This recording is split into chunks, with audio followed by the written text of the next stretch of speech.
નમસ્કાર વિદ્યાર્થી મિત્રો, ધોરણ 9 વિષય ગુજરાતી, પાઠ નંબર 6 લોહીની સગાઈ. મિત્રો, આપણે લાસ્ટ લેક્ચરમાં પાર્ટ 1 જોયો હતો, જેમાં આપણે ભણ્યા હતા કે અમરત કાકી પોતાની દીકરી મંગુને કઈ રીતે સાચવે છે. પોતાની દીકરી મંગુને દવાખાને મૂકવાના પણ ના પાડે છે. એના કારણો પણ છે કે દવાખાનાવાળા એની સાર સંભાળ નહીં રાખે. પરંતુ ગામમાં એક બીજી છોકરી એટલે કે કુસુમ સાજી થઈને જ્યારે પાછી આવે છે, એ જોઈને અમરત કાકીને હવે વિચાર આવે છે કે પોતે પણ મંગુ સાજી થાય એ માટે એને દવાખાને મૂકશે. અને એટલે જ તેઓ પોતાના મોટા દીકરાને પત્ર લખે છે અને અમે અંતે મંગુને મૂકવા માટે તૈયાર થાય છે. તો હવે આજે આપણે પાઠ આગળ જોવાનો છે. મંગુ મોટી થતી ગઈ ત્યાંથી. ઓકે, ધ્યાન આપશું. મંગુ મોટી થતી જતી હતી, પોતાની વૃદ્ધાવસ્થા વધતી જતી હતી. કોની? અમરત કાકીની. વહુઓ ચાકરી નહીં કરે એવી ખબર પડી ગઈ હતી, કારણ કે બેમાંથી એકે વહુએ હજુ સુધી સાથે રહેવા આવવાનું આમંત્રણ આપ્યું ન હતું. એ સ્થિતિમાં મંગુનો પ્રભુ હોય અને એને મટી જાય કે ન મટે તો પણ જો એને દવાખાનામાં ગોઠી જાય તો મરતી વખતે પોતાને એક જાતની શાંતિ રહે કે એની ચાકરી કરનાર દુનિયામાં પારકું પણ છે ખરું. જો મિત્રો શું કહે છે, પોતાના છોકરા વહુ પર અમરત કાકીને વિશ્વાસ નથી, એટલે જ તેઓ પોતાની દીકરી મંગુને કોઈક સંભાળ કરનારું હોય, પ્રભુ એનો સંભાળ રાખે અને એને કોઈક મળી જાય, એ ઈચ્છાથી તેઓ એને દવાખાને મૂકવા તૈયાર થાય છે. આ વિચાર વહેણ સાથે અમરત કાકીની આંખોમાંથી એટલું બધું પાણી વહી જતું કે પથારી પલળી જતી. હૈયું પોકારી ઉઠતું. ગમે તે બહાનું ભલે કાઢો, પણ મૂળ વાત એટલી કે તમે દીકરીથી થાક્યા છો. અમરત કાકી ઊંઘમાંથી ઝબકી જતા. જો અમરત કાકી પોતાને આ મંગુના વિચારો કરતાં કરતાં ઊંઘમાં પણ વિચારે છે અને ઊંઘમાંથી ઝબકી જાય છે. કદાચ પોતે પણ થાકી ગયા છે. બોલી ઉઠતા, શું હું થાકી ગઈ છું? પ્રશ્ન કરે છે પોતાને. હૈયું બમણા જોરથી પોકારી ઉઠતું. એકવાર નહીં ને 1000 વાર. અમરત કાકીને ઘણીવાર એવો અફસોસ થાય છે, કદાચ પોતે પણ હવે થાકી ગયા છે, પણ એવું થતું નથી. અમરત કાકીને થયું પોતે દીકરાને પત્ર લખ્યો તે જ મોટી ભૂલ કરી. એવી સી ઉતાવળ હતી કે શિયાળાની તાડમાં એને દવાખાને ધકેલવી પડે. જો પોતાની દીકરીની કેટલી ચિંતા કરે છે અને કહે છે કે કદાચ હમણાં શિયાળો ચાલે છે, કેમ મારે એને દવાખાને મૂકી આવી. રાતમાં હું એને કેટલાય વખત ઓઢાડું છું. દવાખાનામાં એમ ઘડીએ ઘડીએ કોણ ઓઢાડશે? ઉનાળામાં મૂકવાનું રાખ્યું હોત તો ઠીક થાત.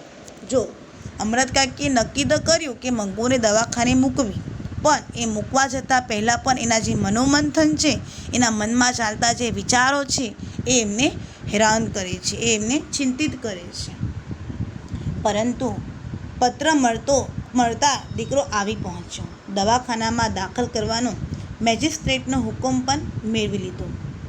1 અઠવાડિયામાં જ મંગુને મૂકવા જવાનું આવી પહોંચ્યું. અમરત કાકીને ખાતરી થઈ ગઈ કે દીકરો ગાંડી બહેનને દવાખાનામાં ધકેલી વેટ ઉતારવા માંગે છે.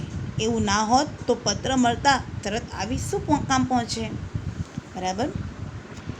મંગુને મૂકવા જવાનું હતું એ રાતે. હવે જ્યારે મંગુને મૂકવા જવાનું તો એ રાતની વાત છે. અમરત કાકીને બિલકુલ ઊંઘ આવી નહોતી. પોતાની દીકરીને બીજા દિવસે મૂકવા જવાની છે એ ચિંતામાં, એ વિચારમાં અમરત કાકીને ઊંઘ આવતી નથી. સવારમાં એક વિચાર એ પણ આવ્યો કે પોતે સાથે ન જાય તો સારું. દવાખાનાવાળા દીકરીને પોતાનાથી છૂટી પાડશે તે સહેવાશે નહીં, પરંતુ દવાખાનામાં કેવી સગવડ છે એ પોતે નજરે જુએ નહીં ત્યાં સુધી ચેન પડે એવું ન હતું.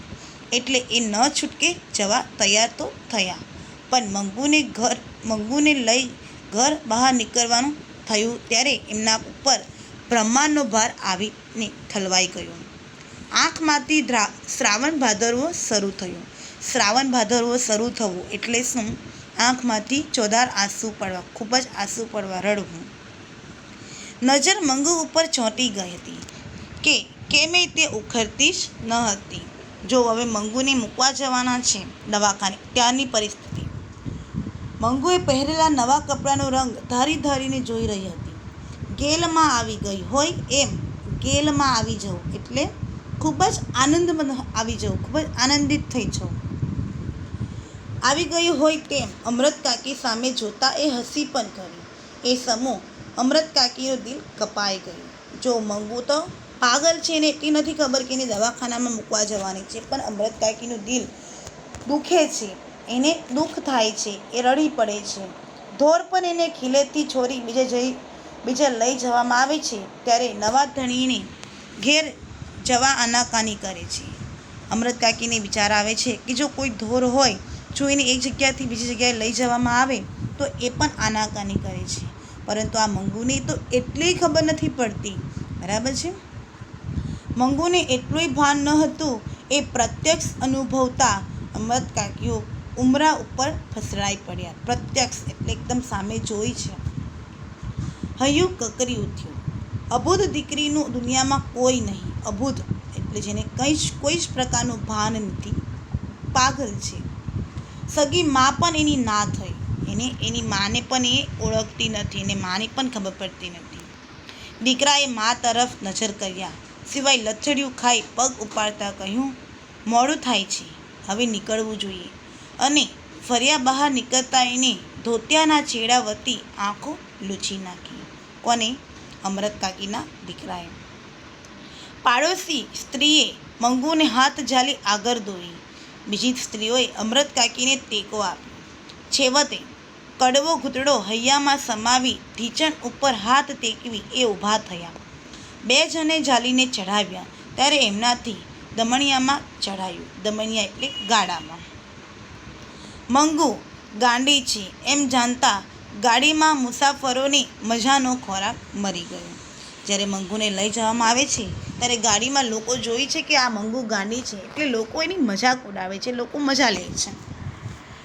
આવી ખાધે પીધે સૂકી છોડીને દવાખાનામાં મૂકશો એટલે મહિના દહાડામાં લાકડા જેવી થઈ જશે. જ્યારે મંગુને લઈ જવામાં આવે છે એ સમયે ગાડામાં લોકો બધા વાતો કરે છે. ત્યાં તો ધોરની પેઠે તંકે જેમનું તેમનું નીર્યું એટલે બસ. આ છોડીની માં નથી એવો લોકો પ્રશ્ન કરે છે. અમૃત કાકીને આ ઘા અસહ્ય થઈ પડ્યો. આંખમાં આંસુ આવી ગયા. કંઠ રૂંધાઈ ગયો. શરમથી ડોકું નીચું નમી ગયું.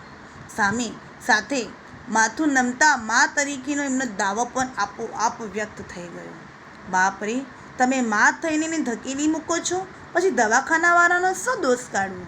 લોકો કહે છે, લોકો બોલે છે કે તમે મા થઈને દવાખાને મૂકી આવો છો, ત્યારે બીજાનો શું વાંક કાઢવો? એમ કે અમૃત કાકી જો એકલા હોત તો એ દીકરાને માથું લાગવાની બીક ન હોત તો વળતી ગાડીમાં મંગુને લઈ એ ઘેર પાછા ફર્યા. પરંતુ બીજો ઉપાય ન હતો, એટલે ભારે પગલે અને ભારે હૈયે એ દવાખાનામાં દાખલ થયા. મુલાકાતનો સમય હતો એટલે વચલા ખંડમાં દર્દીઓ, એમના સગા સંબંધીઓ છૂટા બેઠા હતા. સ્વજનોએ ઘેરથી આણેલી રસોઈ ઘણા જમતા હતા. જો મિત્રો, હવે જે દવાખાનામાં મંગુને લઈ જવામાં આવે છે ને, ત્યાંની પરિસ્થિતિ, ત્યાંનું વાતાવરણ કેવું છે એ વાત કરે છે. અમૃત કાકી પરિચારિકાઓ તરફ જોઈ રહ્યા હતા. પરિચારિકા એટલે કોણ? એટલે શું થશે? નર્સ. બરાબર છે. પરિચારિકા એટલે નર્સ. પેલી બાઈની જે પરિચારિકા હતી તે હસીને બોલી, હવે હું તમને બધું આપીશ. તમારા ધણી સારું ખાવાનું લાવ્યા છે, એ એકવાર ખાઈ લો. તેની જે પરિચારિકા નર્સ છે એ પણ સારી વાતો કરે છે.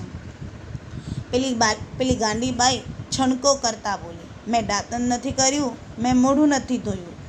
અમૃત કાકીએ જોયું તેનું મોં ધોયેલું હતું, છતાં સહેજ પણ ખીજાયા વગર પરિચારિકાએ પાણીનો લોટો લાવી એનું મોં ધોવડાવ્યું.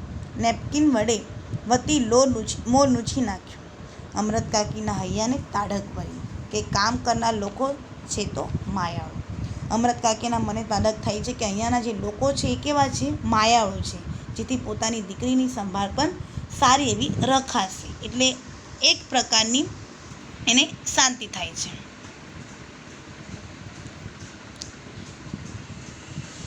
દાક્તર અને સ્ત્રી વોર્ડની મેત્રણ આવી પહોંચી. મેત્રણ: ડૉક્ટર, અમરત કાકીના દીકરાએ મેજિસ્ટ્રેશનનો હુકમ આપ્યો. માને સંતોષ થાય તે માટે સાંભળે તેમ સારી સારવાર કરવા જણાવ્યું. મેત્રને કહ્યું, એ બાબતમાં તમારે ચિંતા ન કરવી. વચ્ચે અમરત કાકી બોલ્યા, બોન એટલે બેન. ચિંતા એટલા માટે કરવાની છે કે આ સાવ ગાંડી છે. કોઈ પાસે બેસીને એને ખવડાવે નહીં તો એ ખાતી નથી. આટલું બોલતા એમનો કંઠ ભરાઈ આવ્યો અને વાક્ય અધૂરું રહી ગયું. એક માતા તરીકેની પોતાની દીકરીની ચિંતા વ્યક્ત કરે છે.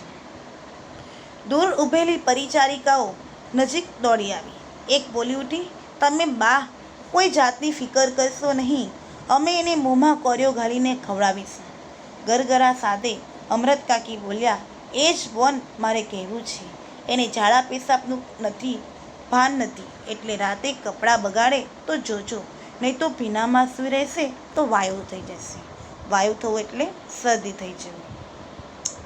બીજી પરિચારિકા બોલી, રાતમાં 4-5 વખત તપાસ કરવામાં આવે છે. અમરત કાકી: રાતે બત્તી હોય તો જ એને ઊંઘ નથી આવતી. બત્તી હોય તો એને ઊંઘ નથી આવતી. જેને ઊંઘ ન આવે એને ઊંઘની દવા આપીએ છીએ, એવું નર્સ કહે છે. એને બીજા તોફાની મારે નહીં તે જોજો. તોફાની હોય તો એને જુદા રાખવામાં આવે છે. રાતે બધાને જુદી જુદી ઓરડીમાં સુવડાવવામાં આવે છે. મળવા આવેલા મુલાકાતીઓ વિદાય લેતા ત્યારે દર્દીને અંદરના ખંડમાં લઈ જવા પૂરતું બારણું થોડું ખુલતું. એ તક ઝડપી લઈ અમરત કાકીની નજર 2-3 વખત અંદર ડોકાઈ રહી હતી. 3-4 સ્ત્રીઓએ ફગફગતા વારે અસ્તવ્યસ્ત કપડામાં એને અંદર ફરતી જોઈ. એકે એમના ભણી નજર કરી છાતી કૂટી અને એવો દોડો ત્રાસો કર્યો કે એ છરી મળ્યા. એ ઉપરથી એમને અંદરનું રહેઠાણ જોવાનું દિલ થયું. માંગણી કરી, મંગુને જે ઓરડીમાં રાખવાની હોય તે મને જોવા દો. મેત્રણે કહ્યું, અંદર કોઈની જવા દેવાનો કાયદો નથી. ચક્કર બક્કર આંખે આ નવી દુનિયા જોઈ રહેલી મંગુ અમરત કાકીની સોળમાં લપાઈ. માથે હાથ મૂકી અમરત કાકી રોજનો વહાલ સોયો બેતા શબ્દ ઉચ્ચારવા ગયા ત્યાં એમનો સાથ ફાટી ગયો. મરણ પોક જેવી લાંબી પોક મુકાઈ ગઈ. મરણ પોક એટલે મૃત્યુ સમયે મુકાતી પોક. અવાજ. આખું દવાખાનું એ આક્રંદમાં ડૂબી ગયું. દીકરાની આંખમાંથી ચોધાર આંસુ વહી ચાલ્યા. આવા રુદનથી ટેવાઈ ગયેલા દાક્તર, મેત્રણ અને પરિચારિકોના હાથ હૈયા પણ ભરાઈ આવ્યા. દિવાલો પણ ધ્રુજી ઉઠી કે આટલું લાગણીભર્યું કોઈ ગાંડાનું સ્વજન આજ સુધી આવ્યું અમે જાણ્યું નથી. આ મંગુની જે માતા છે એનો જે પ્રેમ, એનો જે વહાલ એના અવાજમાં, એના રુદનમાં, એના પ્રેમમાં દેખાય છે. આ જોઈને ત્યાંના ડૉક્ટર્સ, મેટ્રન્સ બધા જ હૃદયસ્પર્શી થઈ જાય છે. એક પરિચારિકા હાથમાંનો રૂમાલ ફરકાવી મંગુને પોતાના તરફ ખેંચી બોલી, લે જોઈએ છે તારે? એ રૂમાલ પકડવા માની સોડ ત્યજી મંગુ એકદમ ઊભી થઈ. થોડો રૂમાલ પકડવા દીધા પછી એનો હાથ પંપારી પરિચારિકા મીઠાશભર્યા શબ્દો બોલી, તું મારી પાસે રહીશ ને બહેન? હું તને સારું ખાવાનું આપીશ, નવા કપડાં પહેરાવીશ. મંગુ એના મોં સામે તાકી રહી હતી એટલે એક ક્ષણનો ઉપયોગ કરી લેતા ચાલ આપું કહીને એનો હાથ પકડી આગળ કરી. પેલું બારણું અધું ખુલ્લું થઈ મંગુને ગળી ગયું. મંગુની કાળજું કંપી જાય તેવી ચીસ અમરત કાકીએ ફરી કહી. દાક્તરે આશ્વાસન આપતા કહ્યું, ઘરડા બા અને બાજુમાં ઊભેલા દીકરા તરફ આંગળી કરતાં જણાવ્યું, આ તમારા દીકરા જેવો મને પણ દીકરો જ ગણજો. દીકરીને દવાખાનામાં નહીં દીકરાના ઘરે મૂકી જાઓ છો એમ માનજો. અઢીક ઉંમરની બાળવયમાં વિધવા થતાં આ ક્ષેત્રમાં પડેલી મેત્રને આશ્વાસન આપતા કહ્યું, આજ સુધી તમે એના એક બા હતા, આજથી હું એની નવી બા થઈ. અમરત કાકી ધ્રુસકું બળતા બોલ્યા, એને મૂંગાધોર જેટલુંય ભાન નથી. મેં એને આજ સુધી મારાથી અરગી નથી કરી. કુસુમને તમારા દવાખાનામાં મટ્યું એટલે મેં કાળજુ કથન કરી અને એમના કંઠ રૂંધાઈ ગયો. મેત્રણ, એ કુસુમ જેવી આ પણ થોડા વખતમાં દાયી થઈ જશે. અમરત કાકીનું દૃષ્કું સમ્યું જતાં એમની નજર પેલા બંધ બારણાની પીંધી મંગુ ઉપર મંડાયેલી હતી. મંગુએ જાણે એમને યાદ દેવડાવ્યું હોય તેમ એ બોલ્યા, એ લુખ્ખો રોટલો ખાતી નથી. સાંજે વારોમાં રોટલો દૂધમાં ચોરીને આપજો. દૂધ ના હોય તો દાળમાં. અમરત કાકીની કરુણ આંખ ભણી નજર માંડવાની મૈત્રનની શક્તિ લુપ્ત થયું હોય તેમ એણે નીચી દ્રષ્ટિ રાખી. સારું. અમરત કાકી કહે છે એને દહીં બહુ ભાવે છે. દરરોજ તો ના બને, પણ બીજે ત્રીજે દાડે આપજો. એવું વધારાનું જે ખર્ચ થશે તે અમે આપીશું. જે એની ચાકરી કરતો હશે એને પણ રાજી કરીશું. અમરત કાકી અને દીકરો મંગુને મૂકી દવાખાનાની બહાર નીકળ્યા ત્યારે બંનેના મુખ ઉપર શોકના વાદળો છવાયેલા હતા. મૂંગા બંને બહાર ઊભેલી ઘોડાગાડીમાં બેસી વિદાય થયા. ગાડીના ડબ્બામાં પગ મૂકતા અમરત કાકીને સાંભળી આવ્યું, દવાખાનામાં સુવા ખાટલો આપતા હશે કે નહીં. હવે મંગુને દવાખાનામાં મૂકીને જાય છે અમરત કાકી, પણ જ્યારે જાય છે ત્યારે અમરત કાકીના જે મનોમંથન ચાલે છે તે વિચારો મૂક્યા પછી એની જે ચિંતા છે એ વ્યક્ત કરે છે. મંગુ નીચે સૂઈ રહેલી નથી એટલે જો ખાટલો નહીં હોય તો એને નહીં ફાવે. મનમાં થયું કે જો પોતાની અંદર જોવા જવા દીધી હોત તો એ ભારવણી કરવાનું રહી ન જાય. ભારવણી કરવું એટલે જોઈ લેવું, ચકાસી લેવું.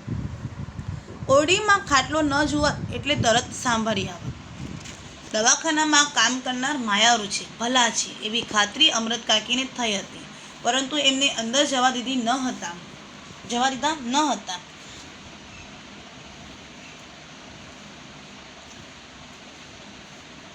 એટલે અંદર જવા ન દીધા એટલામાં તેમને વસવસો રહી ગયો. એટલે કે વસવસો એટલે અફસોસ. આપણે નહીં ગમે તેવું હશે ત્યારે જ અંદર જવા નહીં દેવાનો કાયદો કર્યો હશે ને. એનો ટેકો આપતા કહ્યું હતું કે પેલું અડખોલું બારણું ભૂતની માફક ભમતી ગંદી જથરવથર એટલે અસ્તવ્યસ્ત અને ભૂખે મરી ગઈ હોય તેવી બિહામણી ગાંધી સ્ત્રીઓ. એ સાથે અમરત કાકીને મંગુ પોતાની ન જોવાથી રડતી હોય તેવો સાદ સંભળાયો. એમની આંખોમાંથી આંસુ ચાલ્યા. બાજુમાં બેઠેલી સ્ત્રીએ પૂછપરછ કરી, કેમ બહાર રડો છો? કોઈનું મહિનું થયું છે? મહિનું એટલે મૃત્યુ. રાત્રે 11:15 વાગ્યે ઘેર આવ્યા ત્યારે એમની વાત જોતી પાડોશન જે એમની પિતરાઈ થતી હતી, જે જાગતી હતી, એમને માટે એને રસોઈ કરી રાખી હતી, પરંતુ જેને વારો કરવાની ના પાડી સ્વજનના મરણનો ઘા તાજો હોય ત્યારે જેમ આગ્રહ કરવાની જીભ ન ઉપડે તેમ પાડોશનને ખેંચતાણ કરી શકી. અમરત કાકીના અંતરમાં એક જ તંબુરો વાગી રહ્યો હતો, એટલે કે એક જ વાત, મંગુ અત્યારે શું કરતી હશે? પડે એ જ વિચાર એમના હૈયામાં વીંધી રહ્યો હતો. કેટલી ઠંડી છે, એને ઓઢાર્યું હશે, પેશાબ કરી પલાર્યું હશે તો એની ઘાઘરી અને પાથરણું બદલ્યા હશે. જાણે મંગુ એમનું બોલ સાંભળવાની હોય તેમ તે બબડ્યા, બેટા પેશાબ ન કરતી, ઓઢારેલું કાઢી ન નાખતી. આ શબ્દો સૂતી વખતે એક કાયમ ઉચ્ચારતા, છતાં મંગુ એનો અમલ કરતી નહીં. રાતે એમને પેશાબ કર્યો હોય તો એની ઘાઘરી, એની પથારી એ બદલી નાખતા. મંગુ મોટી થઈ છતાં પોતાને ભેગી એને સુવાડતા, જેથી એ પેશાબ કરે તો પોતાને તરત ખબર પડે, જાગી જાય અને એને ભીનામાં સૂઈ રહેવું ન પડે. અમરત કાકીને પોતાને પણ એના વગર પથારી સૂની લાગતી હતી. મનમાં થયું, મારા ભેગી સુવા ટેવાઈ ગયેલી છે, એને ઊંઘ આવી હશે. એ સાથે એની આંખો બહાવરી બની પોતાની સૂતી હોય એમ એમને દેખાયું. એમને ઈસ ઉપર કપાર કૂટ્યું. હું મા થઈને એને દવાખાને હડસેલી આવતી રહી એમનાથી ધુસકું ભરાઈ ગયું. બહારના ખંડમાં સૂતેલા દીકરાને પણ ઊંઘ આવી ન હતી. મા કરતાં એણે 100મા ભાગનું મંગુ સાથે માયા ન હતી, છતાં એની છાતી ઉપર પણ એક વેદનાનો કાળમિંદ પથ્થર મુકાઈ ગયો હતો. ભાઈ તરીકે એને પણ ચિંતા હતી. માના ધ્રુસકા સાથે એની આંખમાંથી પણ આંસુ વહેવા લાગ્યા. પોતાને આટલી વેદના થાય છે તો માને શું થતું હશે? એક દીકરો સમજે છે કે પોતાને એક ભાઈ તરીકે જો આટલી વેદના થાય, એની સાથે આટલો જોડાયેલો નથી છતાં પણ તો માને કેટલું દુઃખ થતું હશે. વેદના માના હૈયાની માંસ કેવી ક્રૂર રીતે ચૂંટી રહી હતી. એનો સાક્ષાત્કાર જીવનમાં પહેલી વખત દીકરાને થયો. એનું હૈયું પુકાર્યું થયું. માનું આ દુઃખ કોઈ ઉપાયે ટાળવું જોઈએ. દીકરો થઈને આટલું ન કરી રહી શકું તો મારું જીવતર ધૂળ છે. એ સાથેના અંતરે પ્રતિજ્ઞા કરી, હું મંગુને જીવતા સુધી સારી રીતે પાડીશ. વહુ એના મરમૂત્ર ધોવા તૈયાર નહીં હોય તો હું ધોઈશ. એ સાથે વેદનાનો કાળમીંદ પથ્થર એની છાતી ઉપરથી ખસી ગયો. અમૃત કાકીને બીજું ધ્રુષ્ક ભર્યું હોત તો દીકરાએ તે ઘડીએ જ એમને પોતાની પ્રતિજ્ઞા જણાવી શાંત પાડ્યા હોત, પરંતુ એ જંપી ગયેલા લાગ્યા. એટલે હવે સવારે વાત એમ માની દીકરાએ ઊંઘવા આંખ મીચી અને થોડી વારમાં એની આંખ મળી ગઈ. વહેલી પરોઢે, હવે બીજી દિવસે સવારની વાત છે, વહેલી પરોઢે ઘંટીનો અને વલોણાનો મધુર અવાજ ગામમાં ગુંજી રહ્યો હતો. ત્યારે ગામ આખાને વિધિ નાખી એવી ચીસાચીસ અમૃત કાકીએ કરી મૂકી. ધાજો રે ધાજો, મારી મંગુને મારી નાખી રે. જો બીજા દિવસે માતા અમૃત કાકી જોરમાં ચીસો પાડે છે. દીકરો ખાટલામાંથી ઉછળી પડ્યો. પાડોશી દોડી આવ્યા. ઘંટીઓ અને વલોણા થંભી ગયા. જેને સાંભળ્યું તે ધાઈ આવ્યા અને આવ્યા તેવા જ હબકી ગયા એટલે ચોંકી ગયા. અમૃત કાકી મંગુની નાતમાં વતલાઈ ગયા હતા. આ છેલ્લું વાક્ય બહુ કહી જાય છે. અમૃત કાકી બીજા દિવસે સવારે જોરમાં ચીસો પાડે છે અને લોકો જુએ છે તો ચોંકી જાય છે. કેમ ચોંકી જાય છે? કે જે દ્રશ્ય અમૃત કાકી કેવા થઈ ગયા? મંગુની નાતમાં વતલાઈ ગયા. મંગુની નાતમાં વતલાઈ ગયા એટલે કે મંગુ જેવા થઈ ગયા. એની નાત જે હતી એટલે કેવી હતી? ગાંધી હતી, પાગલ હતી, એના જેવા થઈ ગયા. એટલે કે પાઠના અંતે આપણને સમજાય છે કે મંગુની માતા એ પોતે પણ મંગુ જેવા ગાંડા થઈ જાય છે, પાગલ થઈ જાય છે. અને એટલે જ આપણું જે શીર્ષક છે કે લોહીની સગાઈ, બંને જણા જાણે એક થઈ જાય છે. મંગુ અને અમૃત કાકી બંનેનું લોહી જાણે એકબીજાથી જોડાઈ જાય છે, એવા એ લોકોની જાણે સગાઈ થઈ છે, લોહીની સગાઈ થઈ છે. એક માતાનો માતૃત્વ પ્રેમ, અઢગ પ્રેમ અહીં વ્યક્ત થાય છે. પાઠ શેમાંથી લેવામાં આવ્યો છે? તો કે શ્રેષ્ઠ ગુજરાતી વાર્તાઓ સંગ્રહમાંથી, એટલે કે લોહીની સગાઈમાંથી લેવામાં આવ્યો છે. મિત્રો, તમને પાઠ સમજાયો હશે, બરાબર છે? ત્યાર પછી અહીંયા શબ્દાર્થ, વિરોધાર્થી, રૂઢિપ્રયોગ અને સ્વાધ્યાય આપ્યો છે. ઓકે, આભાર.